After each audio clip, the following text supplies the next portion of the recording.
All right, another key component of a marketing strategy is something we call the customer journey map, or something we actually call the marketing hourglass.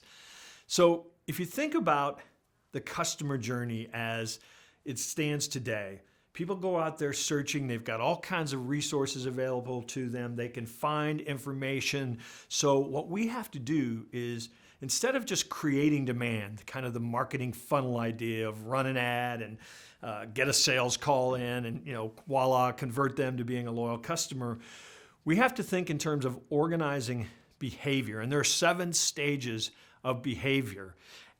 And the questions they have, the goals they have, change during those stages. When we don't know who can solve our problem, a lot of times we're just trying to figure out who's out there. Is there even a solution?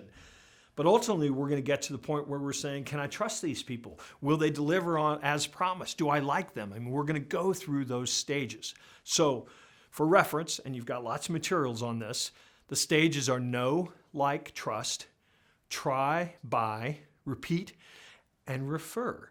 And our job as marketers is to map out what are all the things we're going to do at each one of those stages to get somebody to move logically to the point from where they come to know about us all the way to the point where they want to tell their friends, neighbors, and colleagues about us. That's really the whole goal of marketing in a nutshell.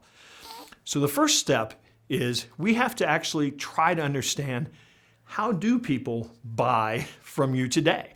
How do they find you? What steps do they go through to decide if they want to work with you? What's it like working with you? Why do they stay with you? How do we make them repeat customers? And then ultimately, how do we make them referral customers? So if you have an ideal client, how do you think that they move through each of those stages of know, like, trust, try, buy, repeat, and refer? And typically, we just want to start with, okay, how would somebody come to know about a business like ours? Let's just go through all of those 7 stages, ask ourselves those questions. How would they come to like us? They're probably going to use, in this day and age, a search engine to find a company like ours. Then they're going to visit our website to see if they like us. Then they're going to start looking for signals of trust. Do other people like them? Do they have testimonials? Do they have reviews? What's it like to try this company? Okay, what's the buying experience like? So we have to actually design our marketing so that we can go through and manage and guide each of those stages. And let me tell you, the middle of that journey is absolutely the most important part. And it's the part that most people miss. We all want to get the click and the visit and the phone call. But what happens when somebody says, yes, I want to be a customer?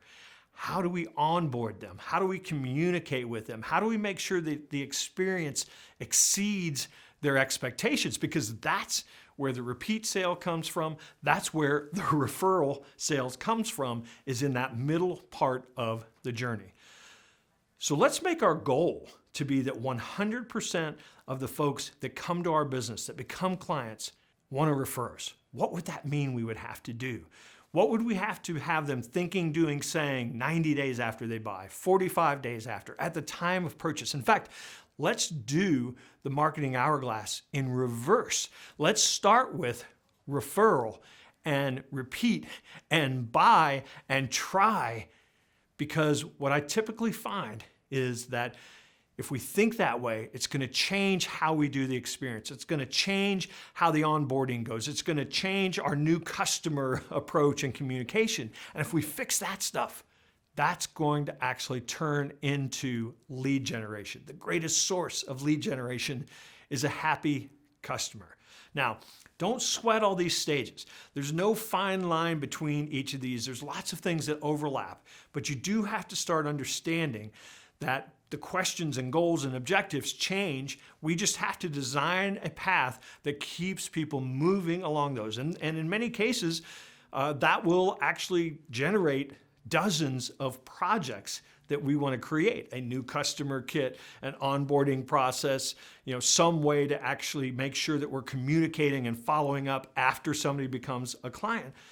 But start mapping that out in the customer journey, in the marketing hourglass, and you'll have the roadmap maybe for an entire year's worth of marketing.